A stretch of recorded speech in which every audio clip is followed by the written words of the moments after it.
வணக்கம். ஐயா சு. வெங்கடேசன் அவர்கள் எழுதிய வீரயுக நாயகன் வேல் பாரி பகுதி 105. மூஞ்சலிலிருந்து நாகக்கரட்டுக்கு இரவாதனை தன் இரு கைகளிலும் ஏந்தி வந்தான் தேக்கன். மற்றவர்கள் எத்தனையோ முறை அவனிடம் இருந்து வாங்க முயன்றும் அவன் தரவில்லை. பரம்பு ஆசான் மாவீரனுக்குச் செய்யும் மரியாதை இது. சமதள வேந்தர்கள் படையோடு ஒப்பிட்டால் ஒவ்வொரு பரம்பு வீரனும் மாவீரனே. ஆனால் ஒரு பரம்பு வீரனை மற்ற பரம்பு வீரர்களோடு ஒப்பிட்டால் மாவீரர்கள் என வெகு சிலரே இருப்பர். இரவாதன் அப்படியொரு மாவீரன் என்று எல்லோருக்கும் தெரியும். ஆனால் தட்டியங்காட்டு போரின் தொடக்கத்திலிருந்து அவன் நடத்திய ஒவ்வொரு தாக்குதலும் இணை சொல்ல முடியாதது. முன் திட்டப்படி இன்றைய போரில் மூஞ்சலின் வெளிப்புற அரணை முழு முற்றாக அழித்தொழிக்கும் பொறுப்பு முடியனுக்கும் விண்டனுக்கும் உரியது. ஆனால் அவர்களால் மூஞ்சலுக்கு அருகில் போகவே முடியவில்லை. அதே வேளையில் தனக்கான பொறுப்பின்படி கடைசி 10 நாழிகை இருக்கும்போது எதிரிகளால் வெளிப்புற அரணை உடைத்து கொண்டு உள்நுழையவே முடியாது என கருதப்பட்ட மூஞ்சலை தனது குதிரையின் வேகத்தை குறைக்காமலே உடைத்து கொண்டு உள்நுழைந்தான் இரவாதன். அகப்படையையும் பொய்க்குடாரங்களில் 100 கணக்கில் இருந்த கவசப்படையையும் முற்றிலுமாக அடித்தொழித்தான். இந்நிலையில்தான் பொதியவெற்பன், உதியஞ்சேரல், சோழவேழன் ஆகிய மூவரும் தங்களின் சிறப்பு படைகளோடு மூஞ்சலுக்குள் நுழைந்தனர். நன்கு திட்டமிட்டிருந்ததால் கரிணியும் பிடரிமானும் இரு பக்கங்களிலும் இணையற்ற தாக்குதலை நடத்த 3ஆம் நிலையை கடந்து நீலனின் கூடாரம் நோக்கி முன்னேறினான் இரவாதன். அவனது வேகத்தையும் தாக்குதலையும் யாராலும் எதிர்கொள்ள முடியவில்லை. சூலூர் வீரர்களின் வாள்வீச்சு வேகம் வேந்தர் படை தளபதிகளால் தற்காத்து கொள்ளவே முடியாததாக இருந்தது. நிலைமை முற்றிலும் கைமீறிவிட்டதை உணர்ந்த நிலையில்தான் பேரரசர் குலசேகர பாண்டியனின் தனித்த பாதுகாப்புக்கான சிறப்பு படையை வரவழைத்தான் பொதியவெற்பன்.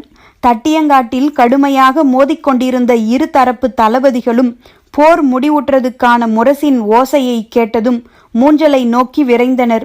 ஒவ்வொருவருக்குள்ளும் ஒவ்வொரு வகையான பதற்றம் இருந்தது.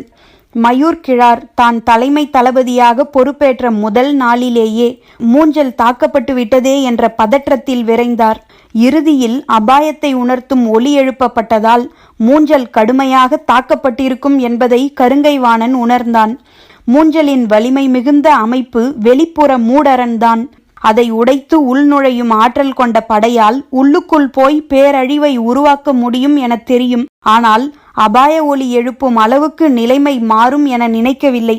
பரம்பு படையின் முக்கியமான தளபதிகள் தட்டியங்காட்டில் தங்களுடன் தான் போரிட்டு கொண்டிருக்கின்றனர். குதிரைப்படை மட்டுமே அங்கே போயுள்ளது என்பதால் அகப்படை எளிதில் சமாளிக்கும் என்றுதான் எல்லோரும் நினைத்தனர். ஆனால் நிலைமை ஏன் கைமீறி போனது என்பது வெளியில் இருக்கும் யாருக்கும் புரியவில்லை. முரசின் ஓசை கேட்டதும் முடியன்தான் முதலில் பாய்ந்து போனான். கடைசி நாழிகையில் மூஞ்சலிலிருந்து இரவாதனின் படை பின்வாங்கிவிட்டது. இடைநிலையில் நின்றுதான் அவன் போரிட்டு கொண்டிருப்பான் என நினைத்தான் முடியன். ஆனால் இரவாதன் மூஞ்சலுக்குள் போய்விட்டான் என தேக்கன் கணித்திருந்தான். எனவே அவனது சிந்தனை முழுவதும் மூஞ்சலை நோக்கியே இருந்தது. எல்லோரும் மூஞ்சலின் அருகில் வந்து நின்ற போதுதான் மூஞ்சல் என்னவாக இருக்கிறது என்பதை பார்க்க முடிந்தது.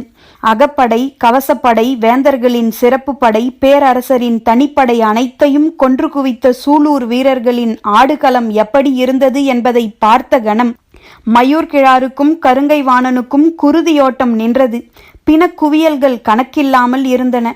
குருதி பொங்க மேலெழும் கதறல் பெருகி தட்டியங்காடு முழுவதும் எதிரொலித்தது. சில இடங்களில் யானை உயரத்துக்கு கிடந்தன கொன்றழிக்கப்பட்ட வீரர்களின் உடல்கள். பரம்பு வீரர்களின் குதிரைகள் கணக்கில்லாமல் கொன்றழிக்கப்பட்டுள்ளன. தட்டியங்காடெங்கும் முழு நாள் போரிலும் கொல்லப்பட்டவர்களை மொத்தமாக குவித்ததை போல் இருந்தது. அந்த தாக்குதலில் இரவாதனுடன் சென்ற சூலூர் வீரர்கள் யாரும் மிஞ்சவில்லை. ஆனால் ஒவ்வொருவனும் எண்ணற்றோரை வீழ்த்திய பிறகே வீழ்ந்தான். பொய்க்கொடாரங்களை பிடரிமான் தலைமையிலான வீரர்கள் முழு முற்றாக அழித்து முடிக்கும் போது தனது கவசப்படையோடு உள்நுழைந்து தாக்கினான் சோழவேழன். இடைவெளியோடு தொலைவில் நின்று போரிடுவதற்கும் நெருங்கி நின்று போரிடுவதற்கும் நிறைய வேறுபாடு உண்டு. மூவேந்தர்களும் அவரவரின் சிறப்பு படையோடு உள்நுழைந்தனர். அப்போது வரை மூஞ்சலின் வெளிப்புற அரண் வீரர்களால் முழுமையாக பாதுகாக்கப்பட்டிருந்தது. மூவேந்தர்களின் சிறப்பு படை முழுமையாக உள்ளே வந்ததும் ஏறக்குறைய குவியலாக நின்று போரிடும் சூழல் உருவானது. ஒருவருக்கொருவர் வாளையும் ஈட்டியையும் இன்ன பிற ஆயுதங்களையும் முழுமையாகச் சுழற்றி வீசவும் வாங்கி தாக்கவுமான இடைவெளி இல்லாத நிலை இருந்தது. தனக்கு முன்னால் நிற்கும் வீரனோடு போரிட்டு கொண்டிருந்தால் முதுகுப்புறத்தில் நிற்பவன் நமது படையைச் சேர்ந்தவனா அல்லது எதிரி படை வீரனா என்பது தெரியாத நிலை உருவானது. இந்நிலை வேந்தர் படைக்கு பெருஞ்சிக்கலை உருவாக்கியது. ஆனால் சூலூர் படைக்கு சாதகமான தன்மையை ஏற்படுத்தியது. அடர் கானகத்தில் குழுவாக இயங்கினால் மட்டுமே வாழவும் தப்பி பிழைக்கவும் முடியும். எனவே தன்னுடன் வருகிறவன் யார் என்பதை திரும்பி பார்க்காமலேயே அறிந்து கொள்ள எண்ணற்ற வழிமுறைகளை பரம்பு மக்கள் அறிந்தவர்கள். அவர்களால் அடர் இருட்டில் கூட குழுவாக செயல்பட்டு தாக்குதலை முன்னெடுக்க முடியும். 3 வேந்தர்களின் சிறப்பு படைகள் 3 சேனை வரையர்களின் கீழ் 36 சேனை முதலிகளால் தலைமை தாங்கப்படுவதாக இருந்தது. அவர்களுடைய உத்தரவின் கீழ் 5000க்கும் அதிகமான வீரர்கள் தாக்குதலில் இறங்கினர். விரிந்து உள்வாங்கும் குந்தமும் பனங்கருக்கு போல உடலெங்கும் எண்ணிலடங்காத கூரிய முட்களை உடைய கழுமுள் சாட்டையும் சூலூர் வீரர்களின் தனித்த ஆயுதங்கள். வேந்தர் படை வீரர்கள் எண்ணற்றோர் உள்ளே வந்தது சூலூர் வீரர்களுக்கு நல்ல வாய்ப்பாக அமைந்தது. தங்களின் ஒலிக்குறிப்புகள் மூலம் கன நேரத்துக்குள் செய்திகளை பரிமாறிக்கொண்டனர். 3 வேந்தர்களின் 3 வகையான சிறப்பு படைகளையும் முழுமையாக உள்வாங்கும் வரை வாளால் தாக்குதல் நடத்தினர். நிலைமையை கணித்து கூவல்குடி வீரன் ஓசையிட்டதும் கரிணியின் தலைமையிலான படை வீரர்கள் தங்களின் இடுப்பு பகுதியில் மெய்யுறை சட்டைக்கு மேல் சுற்றி வைத்திருந்த கழுமுள் சாட்டையை சுழற்றத் தொடங்கினர். சாட்டையின் சிறு நுனி பட்டால் போதும், சதை கொத்தாக பீத்து கொண்டு வெளிவரும். ஒருவன் எதிரியின் காலுக்கு கீழே சாட்டையை சுழற்றினால் மற்றொருவன் கழுத்துக்கு மேலே சாட்டையை சுழற்றினான். ஒவ்வொரு சாட்டையும் 2 ஆள் நீளமுடையது. கேடயங்கள் வாளையும் ஈட்டியையும் எதிர்கொள்ளக்கூடியவை. கழுமுள் சாட்டைக்கு தடுப்பாயுதம் எதுவும் இல்லை. இப்படியோர் ஆயுதம் இருப்பதே சமவெளி மக்களுக்கு தெரியாது. நினைத்து பார்க்க முடியாத பாதிப்பை ஏற்படுத்தும் கழுமுள் சாட்டையை சூலூர் வீரர்கள் மின்னல் வேகத்தில் வீசத் தொடங்கினர். சதை மட்டுமன்று, கால் எலும்புகளையே பீத்து கொண்டு சென்றன சாட்டைகள். உச்சந்தலை முதல் கால் முட்டி வரை கவசம் அணிந்திருந்த சிறப்பு கவசப்படையை முதல் தாக்குதலிலேயே அஞ்சி பின்வாங்க வைத்தனர். அப்போது பின்னிலையில் நின்ற பிடரிமானின் தலைமையிலான வீரர்கள் குந்தகத்தால் குத்தி தூக்கத் தொடங்கினர். 2 பெரும் பொறிகளில் சிக்கி சிதையத் தொடங்கியது சிறப்பு கவசப்படை. எந்த ஒரு போரிலும் கவசப்படை இவ்வளவு கொடுமையான அழிவுக்கு ஆளானதில்லை. மூஞ்சலுக்குள் தாங்கள் உருவாக்கிய பொறியில் பரம்பு வீரர்கள் சிக்குவார்கள் என்றுதான் எல்லோரும் எதிர்பார்த்தனர். ஆனால் சூலூர் வீரர்களின் பொறிக்குள் முழு முற்றாக வேந்தர் படை சிக்கியது. அவசரத்தில் மூவேந்தர்களின் 3 சிறப்பு படைகளும் மொத்தமாக உள்ளிறங்கியதால் அவர்களால் போரிடுவதற்கு போதுமான களத்தை உருவாக்கி கொள்ள முடியவில்லை. இந்நிலையில் தாக்குதலின் அளவு எல்லை கடந்ததாக இருந்ததால் வெளிப்புற அரணை காத்து கொண்டிருந்த வீரர்களையும் உள்முக தாக்குதலுக்கு பயன்படுத்த வேண்டிய சூழல் உருவானது. இவையெல்லாம் சூலூர் வீரர்களுக்கு வாய்ப்பாகவே அமைந்தன. சூலூர் வீரர்கள் எல்லோரும் இன்றைய நாளின் முடிவை தெளிவாக தெரிந்தவர்களாகவே இருந்தனர். தாங்கள் உயிருடன் திரும்பும் வாய்ப்பு மிக மிக குறைவே. ஆனால் நீலன் மீட்கப்பட்டே ஆக வேண்டும். அதற்காக எல்லையில்லாத வீரத்தை வெளிப்படுத்தி வேந்தர் படையை முழு முற்றாக வீழ்த்த வேண்டும் என்ற குறிக்கோளுடன் போரிட்டனர். தட்டியங்காட்டில் இதுவரை நிகழாத பேரழிவை அவர்கள் நிகழ்த்தி காட்டினர். எண்ணிக்கையில் இதைவிட அதிகமான வீரர்களை இந்த போர்க்களத்தில் பரம்பு படை கொன்றழித்துள்ளது. ஆனால் அவர்களெல்லாம் பொதுவான படை வீரர்கள். இன்று சூலூர் வீரர்கள் அழித்தொழித்துள்ளதோ மூவேந்தர்களின் மிகச்சிறந்த படை வீரர்களின் தொகுப்பை. இந்த வீரர்களின் ஆற்றலை நம்பித்தான் வேந்தர்கள் தங்களின் பாதுகாப்பை உறுதி செய்வர். 3 பெருவேந்தர்களின் சிறப்பு படைகளும் 3 வகையான தன்மைகளை கொண்டிருந்தன. கவச உடைகளில் தொடங்கி பயன்படுத்தும் ஆயுதம் வரை நிறைய வேறுபாடுகள் 3 படைகளுக்கும் உண்டு. ஆனால் சூலூர் வீரர்களின் தாக்குதலுக்கு முன்னால் எந்த படையும் எந்நிலையிலும் தாக்குப்பிடிக்க முடியவில்லை. 5000க்கும் அதிகமானோரை கொண்ட கவசப்படையை சூலூர் படையின் சில 100 வீரர்கள் முழு முற்றாக அழித்தொழித்தனர். இந்த தாக்குதலுக்கு நிகரான தாக்குதலை இதுவரை யாரும் கேள்விப்பட்டது கூட இல்லை. மலையென குவிந்து கிடக்கும் வேந்தர் படை வீரர்களின் பிணங்களுக்குள் சூலூர் வீரர்களின் உடல்களை தேடி எடுக்க வேண்டியிருந்தது. போர் முடிவுற்ற ஓசை கேட்டதும் வேந்தர் படை வீரர்கள் அனைவரும் பாசறைக்கு திரும்பினர். இறந்தவர்களை அப்புறப்படுத்துவது வீரர்களின் வேலையன்று, போர் பணியாளர்களின் வேலை. மூஞ்சலுக்குள் பரம்பு வீரர்கள் அனுமதிக்கப்படாததால் அவர்கள் வெளியிலேயே காத்திருந்தனர். வேந்தர்களின் போர் பணியாளர்கள் சூலூர் வீரர்களின் ஒவ்வொரு உடலாக தந்து கொண்டிருந்தனர். அதை வாங்கிய பரம்பு வீரர்கள் நாகக்கரடு நோக்கி சென்று கொண்டிருந்தனர். அனைத்து உடல்களும் எடுக்கப்படும் வரை முடியன் அந்த இடம் விட்டு அகலவில்லை. இரவாதனின் உடலை தேக்கன் தூக்கிச் சென்றான். அவன் பின்னால் பரம்பின் மொத்த படையும் வந்து கொண்டிருந்தன. நாகக்கரட்டுக்கும் இரளிமேட்டுக்கும் நடுவில் இருக்கும் பள்ளத்தாக்கு பகுதிக்கு அவன் வந்தபோது இருள் முழுமை கொண்டிருந்தது. இரளிமேட்டிலிருந்து தேக்கனை நோக்கி ஓடி வந்தான் பாரி. அவனுக்கு பின்னால் காலம்பன் உள்ளிட்ட மற்றவர்கள் ஓடோடி வந்தனர். பெருவீரனின் மரணம் மொத்த காட்டையும் உறைய வைத்திருந்தது. சிறிய ஓசை கூட எழவில்லை. தீப்பந்தத்தோடு சில வீரர்கள் பாரிக்கு பின்னால் ஓடி வந்து கொண்டிருந்தனர். எதிர் வந்த பாரி தேக்கனுக்கு முன்னால் இரு கை ஏந்தி நின்றான். தேக்கனால் பாரியின் முகத்தை பார்க்க முடியவில்லை. தலை குனிந்தபடி கையில் இருக்கும் இரவாதனையே பார்த்து கொண்டிருந்தான். ஆனால் பாரியின் கைகளுக்கு இரவாதனை மாற்றவில்லை. எதிர்நிலையில் கையேந்தி நிற்கும் பாரி கைகளை தளர்த்தவில்லை. இருவருக்கும் உள்ளோடும் குருதி உறைந்து நின்றுவிட்டதைப் போல் இருந்தது. முன்னும் பின்னுமாக வீரர்கள் சூழ்ந்தனர். தீப்பந்தங்களின் ஒளி இரவாதனின் மேலே படர்ந்தபடி இருந்தது. பாரி குனிந்து இரவாதனை பார்க்கவே இல்லை. நிமிர்ந்தபடி தேக்கனையே பார்த்து கொண்டிருந்தான். தேக்கனோ நிமிர்ந்து பாரியை பார்க்கவே இல்லை. குனிந்தபடி இரவாதனையே பார்த்து கொண்டிருந்தான். இருவருக்குள்ளும் உணர்வுகள் கொந்தளித்து கொண்டிருந்தன. பாரி குனிந்து இரவாதனின் உடலை பார்த்தாலோ, தேக்கன் நிமிர்ந்து பாரியின் முகத்தை பார்த்தாலோ உடைந்து நொறுங்கி விடுவர். வீரர்களின் மரணத்தில் கண்ணீர் சிந்தக்கூடாது. அதுவும் பாரியும் தேக்கனும் கலங்கினால் நிலைமை என்னவாகும்? இருவரும் அதை தவிர்க்கவே முயன்று கொண்டிருந்தனர். மனதின் உறுதியை கனத்த அமைதி நொறுக்கிக் கொண்டிருந்தது. ஆனால் என்ன செய்வதென்று யாருக்கும் விளங்கவில்லை. நின்ற இடத்தை விட்டு இருவரும் நகரவில்லை. இந்த சூழலை எப்படி கையாள்வதென்று உடன் இருக்கும் யாருக்கும் தெரியவில்லை. வாரிக்கையனும் கபிலரும் செய்தியை கேள்விப்பட்டு இடிந்து போய் இரளிமேட்டின் குகை அடிவாரத்திலேயே உட்கார்ந்து விட்டனர். பாரியுடன் வந்து நிற்கும் காலம்பன் இருவரையும் மாறி மாறி பார்த்தான். அவனுக்கு என்ன செய்வதென புரியவில்லை. ஒவ்வொரு கணமும் கடக்க முடியாத கணமாக உறைந்து நின்றது. தலை நிமிராமலே இருந்த தேக்கன் ஒரு கணத்தில் சட்டென்று இரவாதனை பாரியின் கைகளில் ஒப்படைத்துவிட்டு அப்படியே அவன் கால் பற்றி கதறினான். காட்டின் தலைமகனை இழந்து விட்டோமடா பாரி. மலை உடைந்து சரிவதைப் போல இருந்தது. வெடித்து மேலெழும்பியது வீரர்களின் ஓலம். ஆசானின் கதறல் காட்டையே உலுக்கியது. காரமலையின் முகட்டை முட்டியது தேக்கனின் விம்மல்.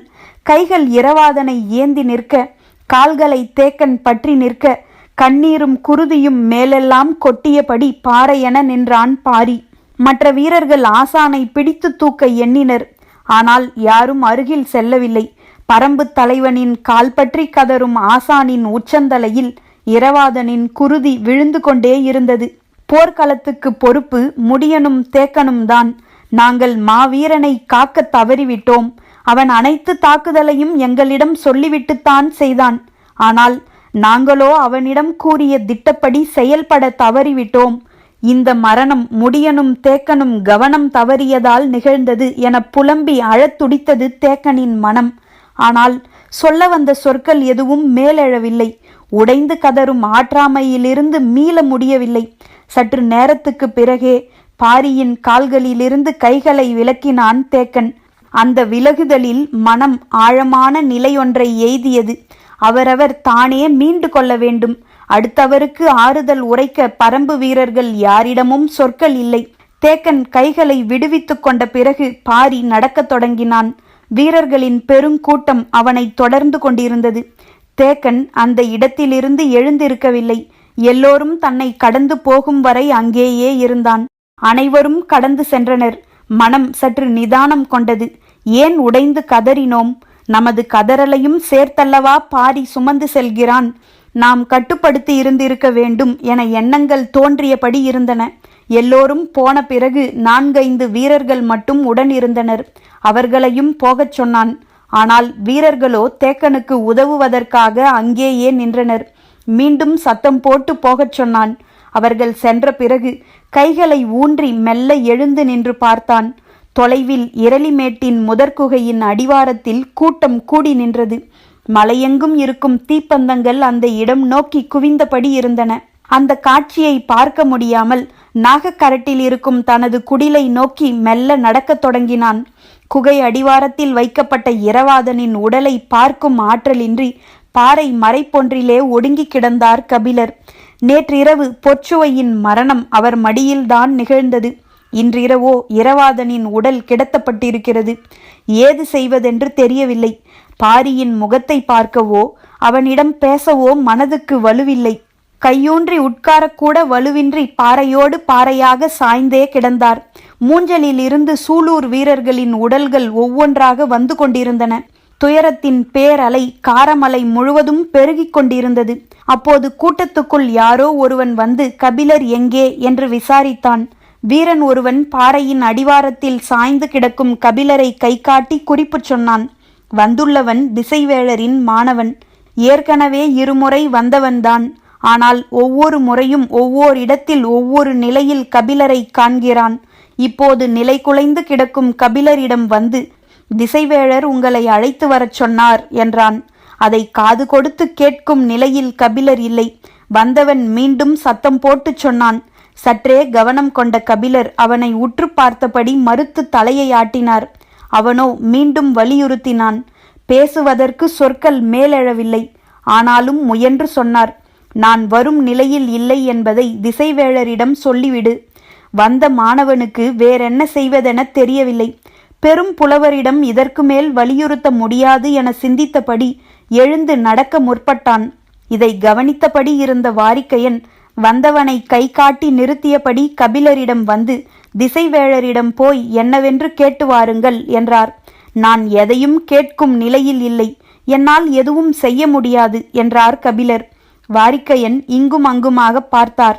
அவரின் கண்கள் தேக்கனை தேடின. அவர் குடிலுக்கு போய்விட்டதாக வீரன் ஒருவன் சொன்னான்.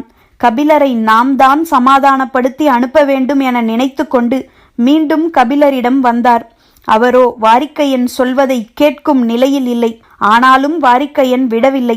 நீங்கள்தான் பரம்பின் கோல் சொல்லி, எதிரிப்படையின் கோல் சொல்லி அழைக்கும் போது போகவில்லை என்றால் நமது தரப்பு கருத்து கேட்கப்படாமலேயே போய்விடும் ஆபத்துள்ளது.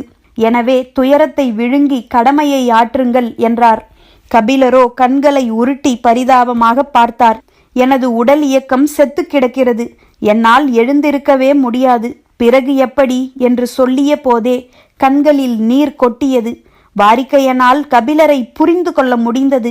ஆனால் வேறு வழியேதும் இல்லை. அவர் போய்த்தான் ஆக வேண்டும் என எண்ணியபடி சொன்னார்.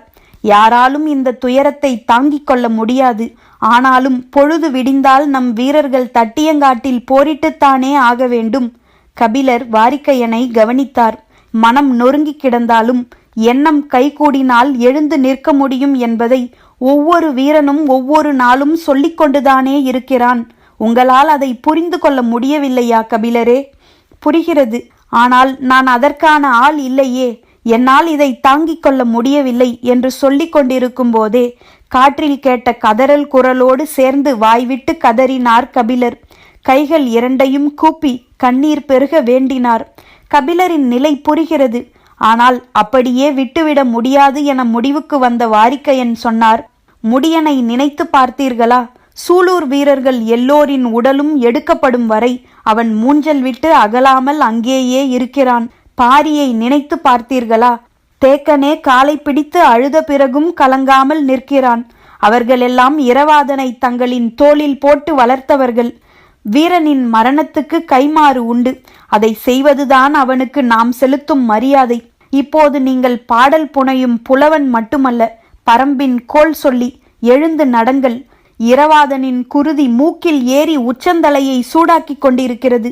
எப்படி உங்களால் உட்கார்ந்து கொண்டு அழ முடிகிறது என்று குரல் உயர்த்தியவர் வந்திருந்த மாணவனை பார்த்து அவரை அழைத்து கொண்டு போ என்று ஆணையிட்டு விட்டு திரும்பி பார்க்காமல் கூட்டத்துக்குள் நுழைந்து விட்டார்.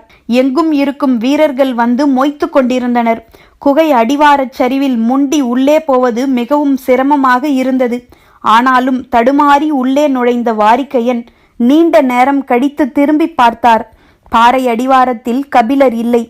நாகக்கரட்டிலிருந்து தட்டியங்காட்டை நோக்கி இறங்கும் போது அடர் இருள் அப்பிக் கிடந்தது. வீரர்கள் தீப்பந்தம் ஏந்தி முன்னடந்தனர். வழக்கம் போல் போர்க்களத்தின் நடுவில் இருக்கும் பரனில்தான் திசைவேழர் நிற்பார். அங்குதான் இருமுறையும் அழைத்து வரச் சொல்லி பேசியுள்ளார். இப்போதும் அங்கிருந்துதான் அழைத்து வரச் சொல்லியுள்ளார் என்று எண்ணியபடி நடந்தார் கபிலர். ஆனால் மாணவனோ தட்டியங்காட்டின் நடுப்புறம் செல்லாமல் இடதுபுறம் சென்றான். ஏன் இந்த பக்கம் செல்கிறாய் எனக் கேட்டார் கபிலர். அதற்கு அந்த மாணவன், இடதுபுறம் கடைசியாக இருக்கும் பரன் மீதுதான் திசைவேழர் நிற்கிறார், அங்குதான் அழைத்து வரச் சொன்னார் என்றான். அதற்கு மேல் கேட்கும் நிலையில் அவர் இல்லை. அவன் பின்னே நடந்து சென்றார். பரனின் அடிவாரத்துக்கு கபிலர் வந்தபோது மூவேந்தர்களும் வேந்தர் படை தளபதிகளும் நின்றிருந்தனர். திசைவேழர் பரன் மீது நின்றிருந்தார். ஏன் அனைவரையும் வரச் சொன்னார் என்பது யாருக்கும் தெரியவில்லை. வேந்தர்கள் மீண்டும் மீண்டும் கேட்டும் தளபதிகளிடம் விடை இல்லை.